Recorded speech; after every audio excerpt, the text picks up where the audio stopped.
慢性阻塞性肺病，顾名思义就是肺功能阻塞、呼吸气流受到阻碍造成的种种疾病症状。过去认为说抽烟是最主要造成 COPD 肺阻塞的一个致病危险因子，但是最近这些年的研究发现说，除了抽烟之外，其他的一些危险因子也会空气污染或是职业的吸入性气体的伤害造成的肺部的损伤，以至于造成病人的呼气的气流不顺，产生包括呼吸喘、胸闷，甚至慢性咳嗽、咳痰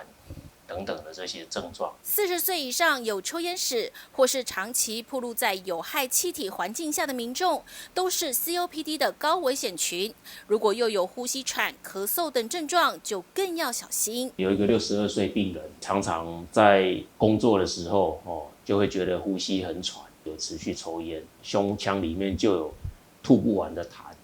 而且常常容易咳嗽，他就到胸腔科门诊来。我们第一个想到的当然就是 COPD， 帮他做了肺功能以及 X 光检查，发现说他有肺气肿的现象。COPD 肺阻塞目前的最主要的治疗策略就是用支气管扩张剂，长效型的或是双效合一的长效型支气管扩张剂，目前都是治疗 COPD 肺阻塞的一个主流药物。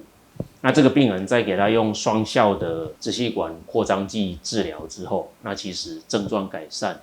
不过肺功能的部分还是要靠病人自己本身要努力戒烟。戒烟或避免暴露在危险因子之下，搭配治疗才能减缓疾病恶化。而全球慢性阻塞性肺病倡议组织 GOLD 也提出新的治疗指引。最新版的2023年，它也针对容易有呼吸困难以及常常容易产生急性恶化的族群，建议一开始就要用上双效合一的长效支气管扩张剂。如果说当病人的血液当中的示意红性血球大于300颗的话，又常常容易急性恶化，那这个时候可以考虑加上一个吸入性类固醇，同时并用双效合一的长效型支气管扩张剂来使用。COPD 虽然是慢性呼吸道疾病，却有急性恶化的可能，每发生一次就会增加住院及死亡风险。民众千万别轻忽 COPD 对健康的威胁。因为是肺部长期的慢性发炎，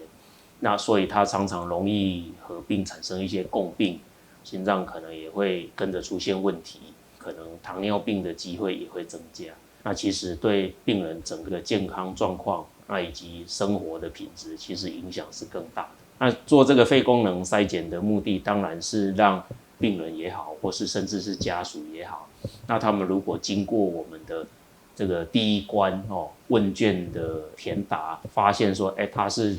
有 COPD 的一个高风险的可能性的话，那我们当场就会再给他加做一个肺功能的简易筛检。这样也是可以让潜在的病人被诊断出来，那同时接受合适的治疗，那以及接受一个戒烟的疗程。民众有 COPD 危险因子，又有咳嗽、有痰、呼吸喘等症状时，应参与筛检活动，或是前往胸腔科进行 X 光和肺功能检测，早期发现，早期治疗。健康医疗网综合报道。